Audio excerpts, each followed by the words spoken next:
Jo, per començar, la idea és que el Josep Guia me vagi interrompent, com feia a les entrevistes que vàrem fer. No sé si al final li van sortir 4 o 5 o 6 o no sé quantes, hi ha força hores aquí, encara que sigui tan petitonet, n'hi ha moltes d'hores de conversa aquí, després condensades. Però començaré pel començament, ja ho saps. I el començament és aquesta portada. I aquesta portada, que és que la fa la gent de l'editorial, de Mal Hivern, és dintre d'una col·lecció que aquí al darrere del llibre ho veureu, que són entrevistes amb polítics del país. Hi ha l'Ernest Benach, en Ramon Tremosa, en Víctor Alexandre, en Carles Campuzano, i el darrer és el del Josep Guia, i tot sent el mateix format, és a dir, el nom, una petita descripció del personatge i la foto en primer terme, que el posa molt nerviós, ja us ho puc dir, no? Veure's allà, clar, perquè tu dius, té gràcia, crida l'atenció, i ells ho fan, la gent de l'editorial ja tenen prou idea per fer això, però clar, si ets tu el retratat aquí, amb bigoti, en primer terme, doncs jo entenc que es posin neguitós. És que sempre estava en contra dels primers plans. Si veieu una pel·lícula i algun culebron, quan vegeu una televisió un primer pla, ja sabeu que és una pel·lícula dolenta. Quan abusen dels primers plans, són pel·lícules sempre dolentes. I clar, tinc associat els primers plans a això, a producte dolent. Això no ho és, no és un col·laborat tampoc, però bé, a la portada hi ha el nom, Josep Guia, que és la persona entrevistada, la descripció que hi vàrem posar, perquè en els altres entrevistats hi havia Ernest Benach, l'independentisme sensat, Ramon Tremosa, el sobiranisme necessari, Víctor Alexandre, l'independentisme desacomplexat, és cert que en Víctor va fer tot això de treure'ns els complexos de sobre, Carles Campuzano, el patriotisme a peu de carrer, Josep Guia, l'independentisme complet.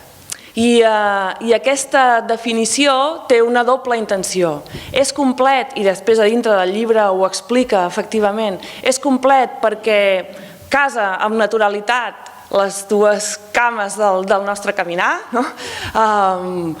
que és la lluita per l'alliberament nacional del nostre país, per la independència, perquè ara cada vegada li posem noms més estranys, independència és claríssim. Doncs la lluita per la independència, juntament amb la lluita per la millora de les condicions de vida i de treball i de plenitud de la gent treballadora d'aquest país, que som al capdavall els que fem el país. Són dues qüestions que van absolutament unides. Per tant, complet per aquest doble caminar. I complet també perquè és de nació completa, des de Salses a Guardamar i de Fraga fins a Maó, i fins i tot quan incomoda, i si incomoda dir-ho, encara ho diu amb més passió perquè no ens adormim. I això, Josep Guia precisament és una de les persones que més ha batallat perquè no deixem mai de tenir present el conjunt del país a l'hora de plantejar el nostre camí, la nostra lluita cap a la independència. Cosa que no vol dir, i ja ho llegireu també, perquè després sents barbaritats, com comentava també abans en Carles, si no és completa no la vull. Dic, pare, que jo conec uns quants valencians que et deixarien guapo si et sentissin dir això, evidentment que si les circumstàncies es donen perquè una part del país tiri endavant amb la independència, no hi ha cap independentista, no hi ha cap català ni cap catalana en aquest país que sigui el que tingués la capacitat de dir que no. I a València tampoc, a València el que diuen, i no us oblideu de nosaltres, i aquesta és la qüestió. No quan siguem independents, sinó ja d'entrada no oblidar mai que la nació no s'acaba en els límits autonòmics. Bé, doncs, i per acabar amb la portada, jo us vull explicar un secret d'aquesta fotografia. I ara, i de seguida, li passo la paraula amb una pregunta trampa que li tinc preparada. El secret d'aquesta fotografia, d'aquest somriure, aquest bigoti somrient, perquè somriu, i després si la veieu, ostres, és que somriu amb els ulls, somriu amb tot, amb aquest nas tan discret que té i el bigoti i tot. Clar, aquesta fotografia li la va fer un company del Sant, ell no se'n va adonar quan li la feien, en Quim Sánchez, que és aquí dintre, li la va fer l'11 de setembre del 2012 a Barcelona. I aquesta és la cara que feia el Josep Guia l'11 de setembre del 2012, ara fa gairebé un any, encara no, a Barcelona.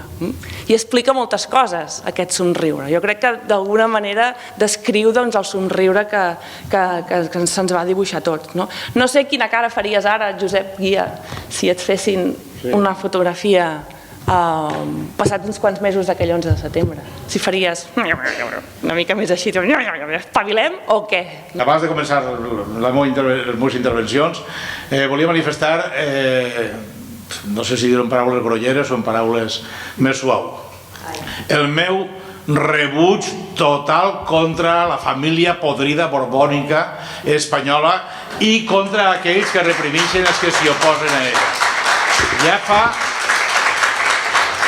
Ja fa molts anys que aquí a Girona sembla que abans era la policia espanyola i ara són els Mossos, però a Joan Downis ja n'hi ha una foto famosa en el Joan Downis un 11 de setembre i justament amb una foto del rei cap per avall i la policia carregant. I es veu que això de carregar contra aquells que protesten contra els Borbons, siga el rei o siga el gai, aleshores ja ve d'antic, i simplement manifestar la solidaritat amb tots aquells que han estat represaliats i brutalment apallissats, diguem-ne, o reprimits per part de, ara no de la Policia Nacional Espanyola, sinó de la protopolicia nacional catalana, que hi farem. Però la repressió és la repressió sempre i cal denunciar-la igualment. I feta aquesta denúncia i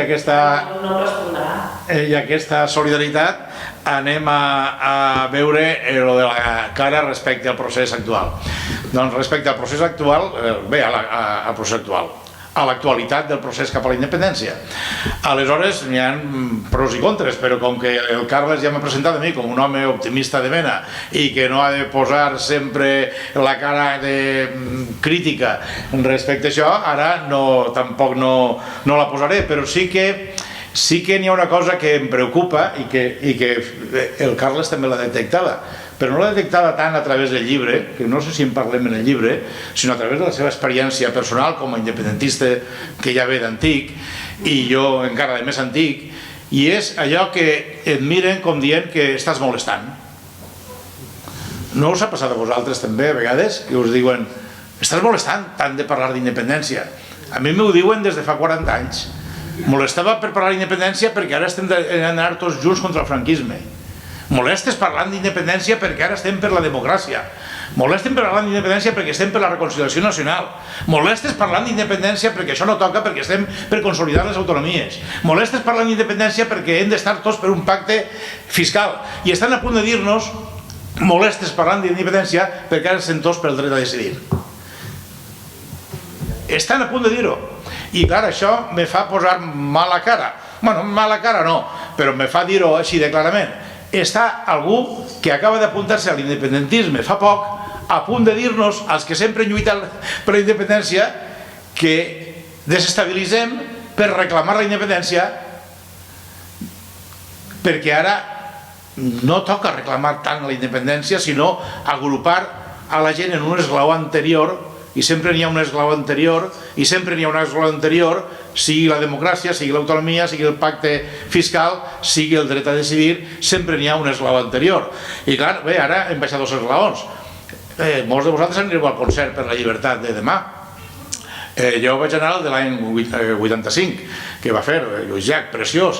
El de demà no aniré, però sí que era en principi un concert per la independència, i de fet serà un concert per la independència, però el rètol ja no és el concert per la independència, el rètol ja és una rebaixada, per veure si són més rebaixant.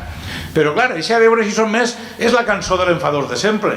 A veure si són més per la democràcia, no digues independència, no reivindiques la independència, que ara no toca. A veure si són més per la llibertat, no digues independència, encara que la gent cridarà independència, afortunadament. Afortunadament jo tindré la mateixa cara o millor que la que està en la portada del llibre. Però clar, avui en grans titulars l'Ara deia demà el camp serà un clam pel dret a decidir. Ja hem baixat 2 esglaons. Del concert per la independència hem passat al concert per la llibertat. I el concert per la llibertat era el concert pel dret a decidir, però que tanta por ens fa la paraula independència si és la que més s'entén de totes, és la més entenidora i la que reclamava la gent en el carrer l'11 de setembre, el 1,5 milió de persones que van sortir. Aleshores, per què aquesta... I clar, alguns, com que és la cançó de sempre, doncs ja a vegades ja ens ho agafem ja de forma irònica, perquè ja és la cançó de sempre. L'altre dia va presentar a València un llibre Xavier Bosch d'Iniciativa, que ha tret un llibre que es diu de l'Estatut de l'Autodeterminació, i ell personalment diu que ell ja s'ha fet independentista i és independentista, i fins i tot per a ser federalista ha de passar primer per la independència, cosa que és un discurs que me sembla molt bé, però no se va estar en la seva presentació de posar-se en el fidel de la balança, com que si el que reparteix faltes i bones i diu l'independentisme per on ha d'anar és ell que acaba d'arribar a l'independentisme, i clar, i criticant a aquells independentistes que reclamen excessivament la independència. Però quina cara, és que ara ja ens critiquen el reclamar la independència. Abans era en nom de l'autonomia o la democràcia o del trencament democràtic o del que fos, i ara és en nom del procés per la independència. En nom del procés per la independència no diguis independència. Ja és el recorgalament, jo soc matemàtic, és ja tirar la lògica per terra. Però això què vol dir? Això què vol dir? Si el que fa avançar el procés és reclamar la independència. No l'amagueu sempre amb subterfugis o amb eufemismes. Doncs bé, aquesta és la meva cara, l'he explicada una mica més, però aquesta seria la meva cara, com veieu, ho he explicat tot en la millor dels meus somriures. Doncs això, que duguéssim com una mena de pes terrible a les espatlles, quan és justament el contrari. És a dir, quan et fas independentista et treus un pes de sobre i veus la vida amb una altra alegria, no? Doncs bé, hi ha trossos també que espero que quan els llegiu hi trobeu, no sé si fan riure, però com a mínim que hi pugui haver una mica d'un somriure que traspua i que va travessant tot el llibre. La voluntat és que sigui també amè. Què? Exacte. I bé, i aquí trobareu fins i tot poemes. És que... Poemes no, bé. Versets. I n'hi vaig treure, no us ho podeu imaginar, perquè ell va parlant i de cop i volta et fa uns versets, no? Com era Barcelona, poc d'això i poc entorn, com era aquella? Espera, que me la tinc apuntada. No, us la diré, sí, jo. Aviam si la trobo, Ah, sí, 53. És que ell va parlant i de cop i volta diu, per exemple... I Barcelona, diu, l'estimada i admirada Barcelona, on tan bons amics tinc, ha de saber i voler fer de capital. Això estem parlant del conjunt dels països catalans i que justament normalment no ho fa. I de cop i volta diu Barcelona, gran ciutat i poc entorn, que no mires més enllà del teu portal de migjorn. I és que era tan ample i ho recita. Clar, i està bé també que sigui així, perquè a partir d'aquí jo ja no me n'he oblidat mai més, això del portal de migjorn, i quan penses en aquest maliquisme barceloní que prescindeix de la resta del país, d'Alacant ja no deu saber ni què és, perquè li és igual el que passa a Lleida o a Vinaròs, doncs amb aquests versos queda tot absolutament descrit d'una manera prou amena. El llibre, després de no sé quantes hores d'entrevistes, el vam anar filant, el vam anar entreteixint perquè tingués algun sentit, ja en té de sentit, però que el conjunt que hi hagués un relat. I per tant, d'una banda, si us hi fixeu, hi ha aquest relat cronològic, precisament pel que deia abans en Carles Bonaventura, que és important també de saber d'on venim. Jo, per exemple, ara ja fa uns anys que visc a València, i quan t'expliquen, ai, València, que terrible, jo sempre me'n recordo d'una frase que vaig sentir, devia ser als anys 90 o així, que m'explicaven i et deien quan a València, deien els catalanistes, que havíem dintre d'uns 600. I et deien els noms, i érem el Tàrrega, els germans Codonyer, no sé què, no sé quantos, i te'n sortien 6, no n'hi havia més en aquella... I és important recordar això, perquè ara quan veus la ciutat de València, que sí, que hi passen coses, que és dura, però veus aquest deseiximent, aquesta joventut, que no ens han pogut fer callar de cap manera, dius, bé, potser potser que no estem tan malament, no som allà on hauríem de ser, on ens mereixem ser, però potser que no estem tan malament com sembla. I per tant també és bonic i és important de veure aquest avançament, aquesta cronologia. I agafem la biografia del Josep Guia des dels anys 60 fins al 2000 i, clar, fins a aquest any, fins a l'11 de setembre del 2012, per veure precisament com ha anat avançant. Es tires un fil concret, la vida d'un home, i es va veient, van passant els anys 70, amb tot aquell consens i aquelles crides a la llibertat, amnistia i estatut d'autonomia, i sempre queia l'autodeterminació que es deia aleshores, sempre queia, tot això ho explica. Als anys 80, aquell recuperar els carrers, l'independentisme que tornava, que va ser aquella primera onada independentista dels anys 80, quan ja havien dit no, ja ho hem resolt, esto ya se queda así, com el cafetito para todos. Doncs de cop i volta va haver-hi aquesta primera onada independentista. No va ser tan potent com l'actual, però ja va ser aquesta primera. Després, als anys 90, quan l'independentisme comença a escampar, començàvem a parlar de l'independentisme sociològic, aleshores, i als anys 2000, tot això va travessant el llibre. I t'endús algunes sorpreses també boniques, perquè això m'agrada molt de dir-ho, perquè jo me vaig quedar molt parada en el seu moment. He parlat dels anys 80, els anys 80 era quan, en el meu cas, doncs quan jo vaig entrar a la militància independentista, que va ser quan vam fundar després Maulets, vaig entrar a l'altre MDT, on no hi eres tu, sinó a l'altre, després vam fundar Maulets, però al final, mira, ens acabem trobant, no? I era aquella Barcelona, aleshores, que en dèiem Barcelona mocador negre, perquè duíem aquells mocadors negres amb l'estelada i de més. Doncs era aquell moment. I una de les consignes d'aquell moment era fora les forces d'ocupació. I per mi això era un encuny de l'independentisme combatiu dels anys 80. Però clar, a la primera pàgina d'aquest llibre s'explica d'on ve aquest lema, i ara jo us ho llegiré. I està bé perquè trenca els esquemes, i jo considero que és una cosa també positiva trencar-nos els apriorismes i les etiquetes que tant ens agraden de posar. Jo li pregunto la primera com va ser que comencessis a prendre allò que se'n diu consciència de país, perquè ell va néixer a l'Eixample de València, en una família que no era especialment catalanista, sinó al contrari, diguem-ne. No tenia cap número per acabar sent un independentista de la ciutat de València, com ha estat. I ell respon, diu, vaig despertar a la qüestió de la llengua i de la nació als 14 o 15 anys, quan vaig passar a viure de Beneixama a València i vaig començar a estudiar a l'Escola Pia. Allà hi havia, i veieu aquí el comunista, el Josep Guia, no sé què, de quin és el primer personatge que parla. Diu, allà hi havia un capellà, el pare Amadeu, que ens explicava coses d'un home que havia escrit llibres importants a qui volien cremar en una falla i que es deia Joan Fuster. Llavors comença a parlar del pare Amadeu. Dius, ostres, el primer que et trobes és el pare Amadeu, ja és la primera sorpresa. I aleshores va continuant explicant i diu que coses que feia el pare Amadeu, per exemple, diu, quan arribava el 9 d'octubre, el 9 d'octubre és la data que se celebra a València l'entrada a la catalanitat, que és, de fet, simbòlicament l'entrada del rei Jaume I a la ciutat i, per tant, el naixement a la catalanitat d'aquella part del país, en tot cas de la ciutat de València.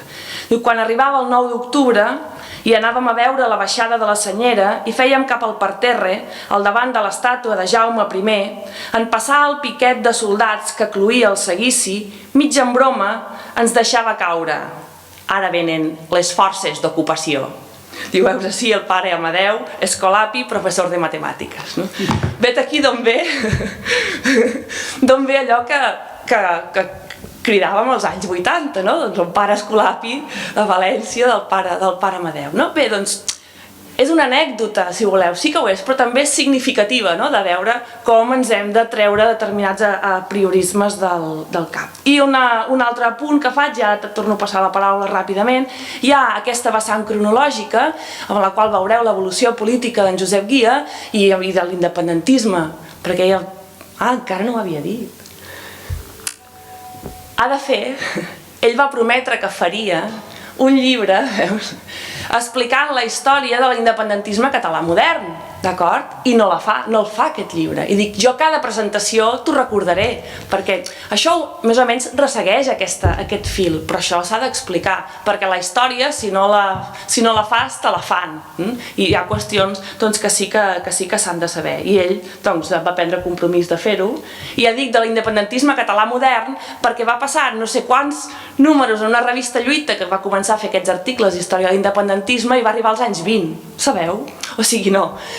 Independentisme català modern, pots començar als anys 60 i així anem avançant. Bé, doncs després hi ha també la vessant personal, i això també és important de veure que una persona que pren compromís polític públic té una vida plena i es preocupa per la frasiologia del tirant-lo blanc o fa de moro al seu poble a Beneixama quan venen moros i cristians, que els hauríeu de veure com es posen. Bé, Josep, la veritat és que sou curiosos perquè, sí, tu els veus senyors, no? Tocats i posats, i de cop i volta em posen aquelles plomes, no? I se'n van passejant pels carrers fent... Doncs ell és un, no? I fa de moro a Beneixama, ara després ens ho explicarà, no? En Carles ha dit abans que som una mica la gent que ens dediquem a la política no com a professió, no? I és cert, això és una necessitat, hem de fer política perquè tenim el país que tenim i com el tenim, i l'hem de fer independent i cada vegada és més urgent, però som altres coses. I ell és matemàtic i filòleg i estudies l'espill, no? I tu tens les teves inquietuds i jo faig novel·les de no sé què, i això és el que realment som. I és bonic també de veure que fem política perquè ens urgeix fer la independència, però no ens defineix del tot. Aleshores no existien les ONG i no existien altres mecanismes consoladors o distorsionadors o distractors. Aleshores el compromís era la militància política i qui agafava compromís, i especialment els estudiants universitaris, militava, buscava un partit on militar, i nosaltres, després d'una primera experiència en una altra organització, vam anar a buscar el SAN com el partit que representava l'alliberament nacional, l'alliberament de classe i en l'àmbit de tots els països catalans. I això de la militància política, que després ja no està tan de moda i hi ha altres maneres d'agafar compromisos però no de militància, ja no està tan d'actualitat. Però fins i tot en aquella època era interessant, lligaven més els que tenien militància política que els que no en tenien a la universitat, és a dir, que es cotitzava fins a aquest punt que... Per aquí s'han vist alguns caps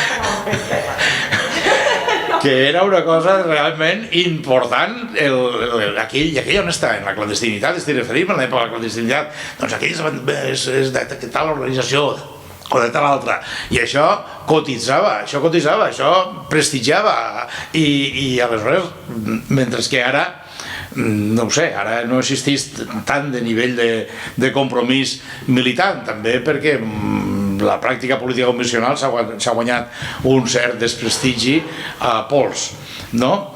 Bé, doncs tota aquesta trajectòria sí que volia fer menció a un aspecte, i és el de la ciutat de València. Vaig néixer a l'Eixample, continuo vivint en la mateixa casa on vaig néixer, un pis de la Gran Via Marquès del Túria de València, i a mi no em tocava, per naixença i per ubicació geogràfica i familiar, no em tocava ser independentista, marxista i catalanista i altressistes. No em tocava, i mira, i resulta que allà enmig de l'Eixample de València surt un dirigent independentista català enmig de la ciutat de València, o un dels principals, o un referent de l'independentisme català. I aleshores, això com és possible? Doncs perquè tot és possible en la nostra nació. No hi ha res que prescriga, no prescriu la nostra condició nacional. I això va ser una lliçó que m'agrada adjudicar-li-la a qui correspon. Quan vaig treure llibres molt senzills de Oli Catalunya l'any 85, que es va fer molt famós aquell llibre, un dia vaig rebre, ja tenia una relació amb ell telefònica, amb Joan Coromines, per motius de la fraseologia que hem dit abans, perquè tant la meva dona com jo ens dedicàvem ja a això, i especialment ella, i després jo m'hi vaig afegir, i aleshores ja teníem relació amb ell telefònica, i per cert, ell també estava subscrit a la revista Lluita, era subscriptor de la revista Lluita, vivia aquí a Pineda, no sé si senyalo bé cap a on està Pineda, però vivia aquí a prop, a Pineda, i aleshores va dir que volia conèixer-me com a autor d'aquell llibre, d'aquest bestseller, i vaig tindre el privilegi d'un dilluns, que era el dia que ell dedicava les visites, passar-lo amb ell. Era el dia que no treballava i dedicava a visites, i vam dinar junts i vam estar xerrant, i tinc moltes anècdotes d'aquell dia, però la que ve al cas és que jo en un cert moment de la conversa, davant de l'eminent lingüista, vaig fer un poc el ploramiques, allò que tu dius que no faig mai, però mira, aquell dia ho vaig fer una mica dient: a València estem perdent molt el català socialment, l'ús del català està en regressió des de la postguerra cap aquí, i això és molt preocupant i tal. I jo vaig fer així un discurset d'aquest to i em va pegar una bronca. Què dieu? Què dieu? No digueu això, no penseu això. Si a València és per la llengua, ja la recuperarem, però en aquell sol, amb aquell clima, amb aquella horta, amb aquella mar, no podreu ser mai Castella. Si és per la llengua ja recuperarà. I això m'ho dia el lingüista. És a dir, el lingüista era més patriota que el lingüista, i això que és un gran lingüista. I em va fer aquell discurs de dir: però què esteu dient? Què esteu dient? I per tant, d'ahir ve el que la reivindicació de la catalanitat del País Valencià ni enlloc no prescriu. No prescriu. I ja està. És que és una de les frases... Hi ha unes quantes... És un llibre també subratllable, i hem triat algunes frases que s'han posat aquí darrere i que encapçalen els capítols, i aquesta precisament n'és una, quan diu: a mi és de les que més m'han també impressionat, és aquesta... Diu, mira, perquè jo li pregunto, diu, què penses quan sents que algú diu frases com ara Alacant està perdut, no? Perquè això és molt... Alacant és com si ja no hi fos, no? I em diu mira, no? I tu dius, quan ella et diu mira, tu dius ai, no? Diu mira, que es diu: la catalanitat bàsica del País Valencià no prescriu, que és justament la frase d'en Coromines, però és una frase clau, Diu: pot ser que estiga més malmesa o menys malmesa, però tot el territori serà sempre zona vindicable per a la catalanitat i per a l'estat català independent. Ja poden fer el que vulguin. I això és important que no ho perdem mai de vista, absolutament mai de vista. I aleshores ell fa l'exemple d'un altre amb l'Enric Valor. Diu: la qüestió continua oberta i la solució justa serà l'estat independent del conjunt de la nació catalana. És a dir, fins que no el tinguem tot, aquesta qüestió continuarà sempre oberta. I diu aleshores, és l'explicació corominiana. Diu: el català mariner d'Alacant, en expressió d'Enric Valor, serà recuperable.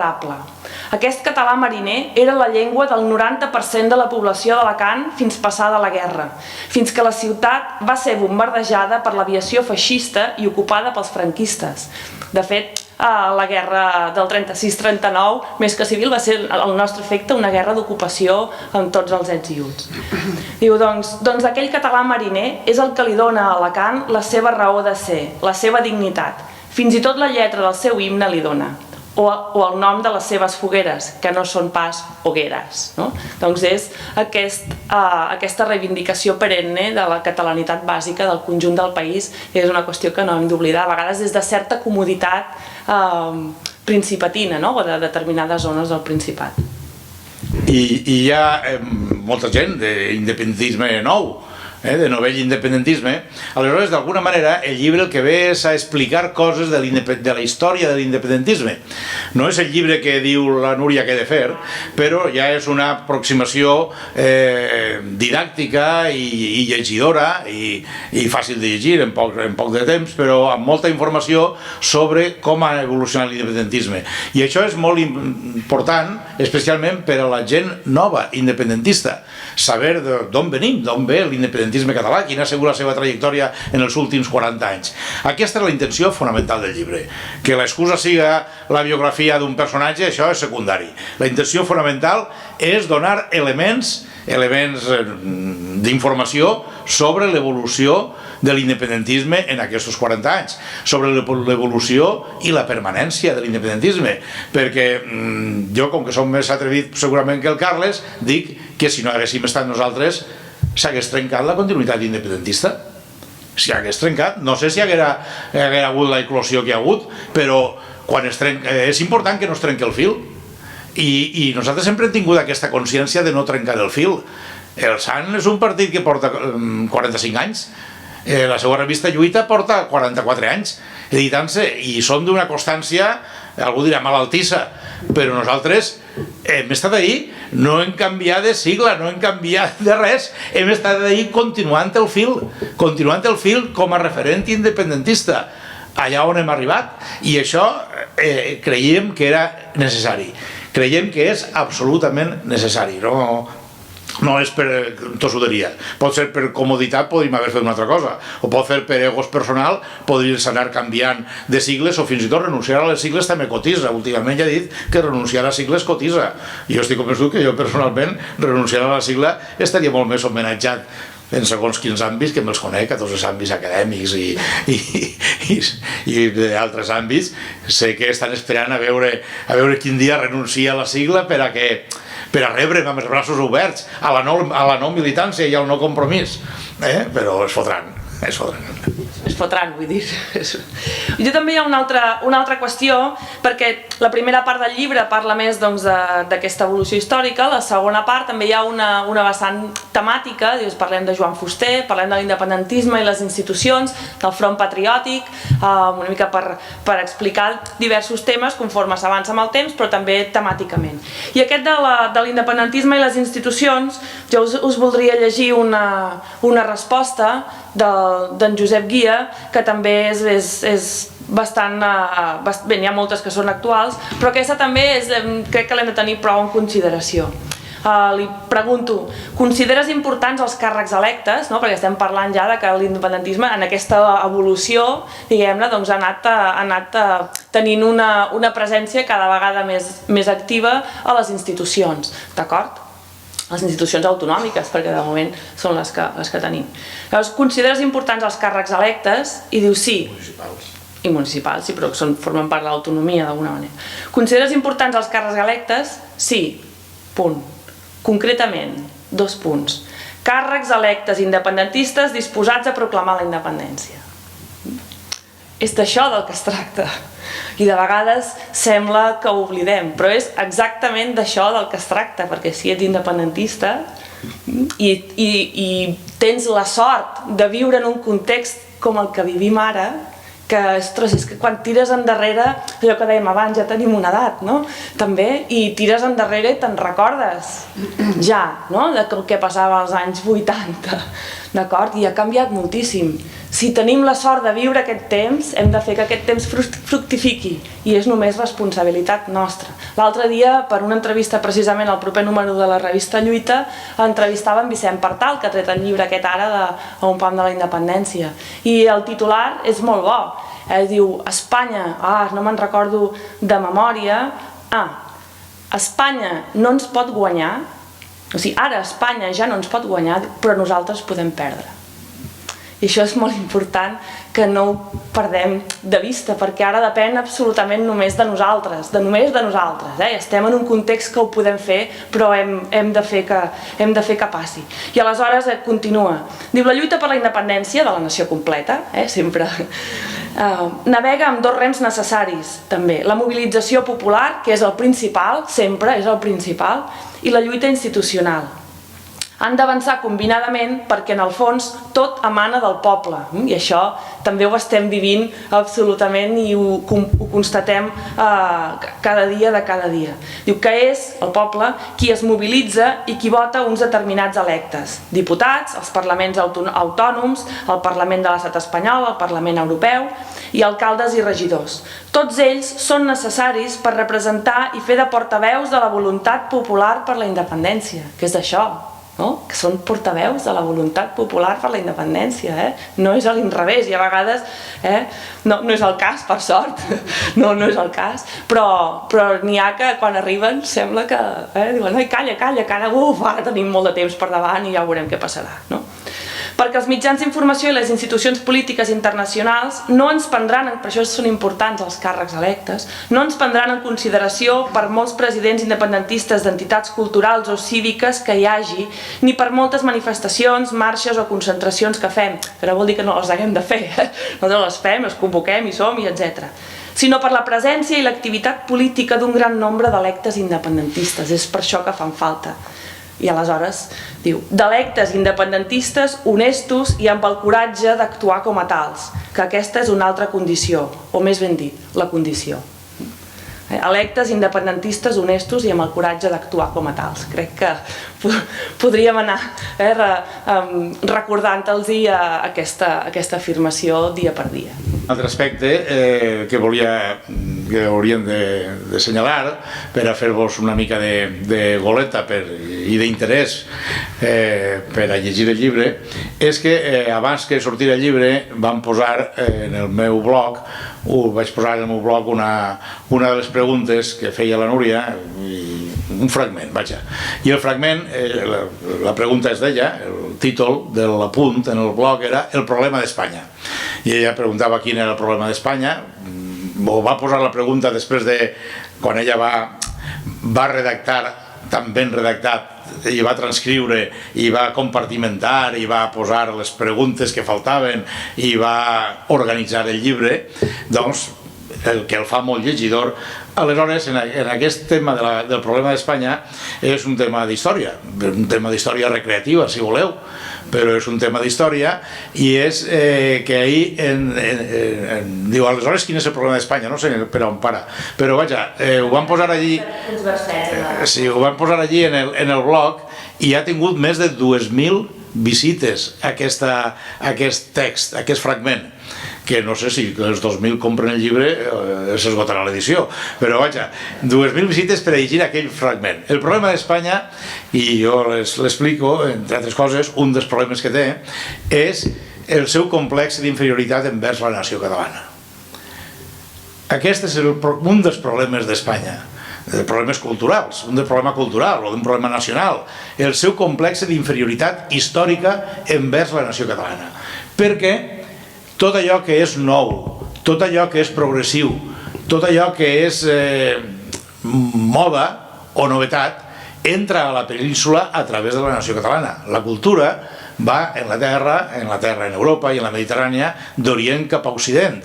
I per tant, tot el que ve d'Europa o tot el que venia de l'Itàlia o tot el que venia de Grècia i de Roma entrava, abans d'arribar a Castella havia de passar per Catalunya, per la Catalunya completa.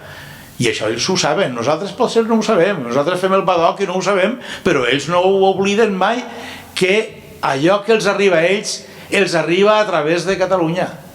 I això, explicant-ho, fins i tot me venia al cap, no només el proemio del marquès de Santillana, que l'home aquell que va escriure molt en espanyol, al segle XIV, i va 14 i 15, i va venir cap aquí i va conèixer les poesies de Jordi de Sant Jordi, d'Ausiàs Marc, i després va tornar allà i ho va explicar com una gran novetat. No només això, sinó que on estava la cultura mercantil i on els notaris no s'acabaven la feina. Los infantes de Aragón, ¿qué se hicieron? ¿Qué fue de tanto gabán? ¿Qué fue de tanta invención como trujeron? I jo m'ho sabia de memòria i aleshores, no sé quin dia me va vindre al cap, dic, això què significa?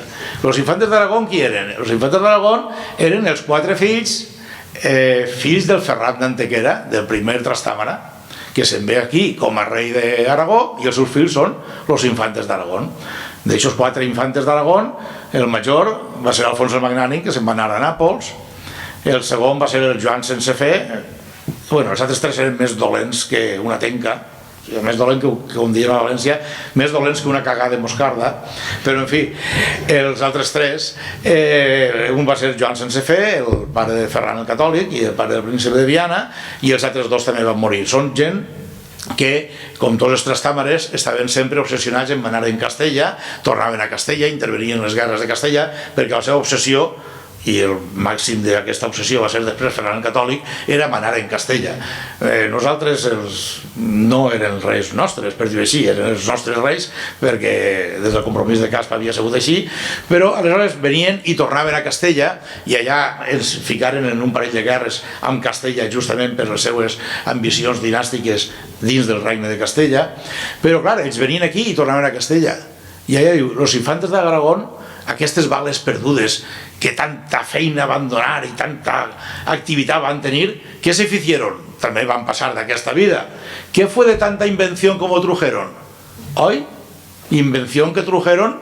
Què vol dir això? que havien vingut aquí i anaven allà i portaven catalanades, modes catalanes, modes del món català. Eixes són les invencions que trujeron a Castella.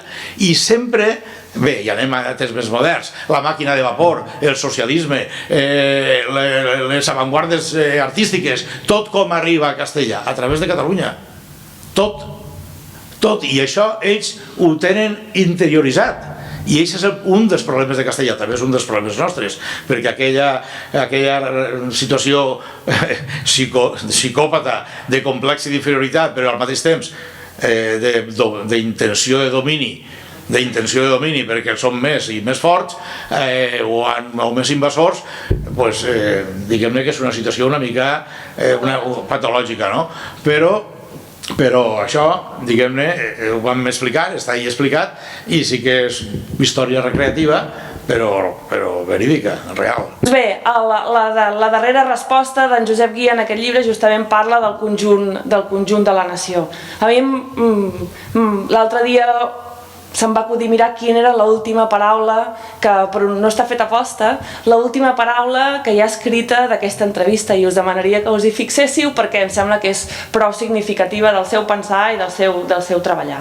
Bé, en tot cas, ens dona feina també, diu, en aquest supòsit, quan ja arriba el Principat a la independència, ara properament, en aquest supòsit, caldrà que des del Principat, com a estat independent, s'ajudi i es potenciï el catalanisme de la perifèria, decididament i prioritàriament, i que es faci una oferta d'integració política oberta i generosa, potser de tipus confederal, als territoris catalans de la perifèria del Principat, o als pobles i ciutats d'aquests territoris. Que la rectificació de fronteres és possible si hi ha voluntat popular i política. D'una altra banda, també caldrà comptar amb l'efecte permanent històric que tot s'encomana del Principat al País Valencià, de Barcelona a València. I també s'hi encomanarà la independència. De fet, ja passa, ara mateix, ja passa. Si els valencians volem tenir algun futur com a poble, no serà dintre d'Espanya, sinó en la independència, conjuntament amb la resta de la nació catalana. Altrament, no s'entendria la llengua, la cultura i la nació catalanes oblidant la Catalunya del Nord i deixant fora, sota domini i govern castellans, el record i l'obra de Ramon Llull o Arnau de Vilanova, d'Ausiàs March o el Tirant, dels Agermanats o els Maulets, de mossèn Alcover o Vicent Andrés Estellers, de Josep Maria Llompart o Joan Fuster, d'Antoni Miró o d'Andreu Alfaro, de la Moixeranga del Gemesí o el Misteri d'Elx, d'Altall o Maria del Mar Bonet, d'Obrim Pas o Antònia Font, dels Dimonis de Benimaclet o els Correfocs mallorquins, de la dansa del Batllatori o les rondalles de la Mariola, de la Porta dels Serrans de València, feta a imatge de la Porta Reial de Poblet, o del mateix Miquelet, fet com el campanar de la Seu Vella de Lleida. De tants i tantes fets i persones, de tants i tants monuments de l'art i la història que deixarien, sense ells, una nació mutilada. Per això ens cal l'alliberament de tota la nostra pàtria. I així s'acaba el llibre. Moltes gràcies.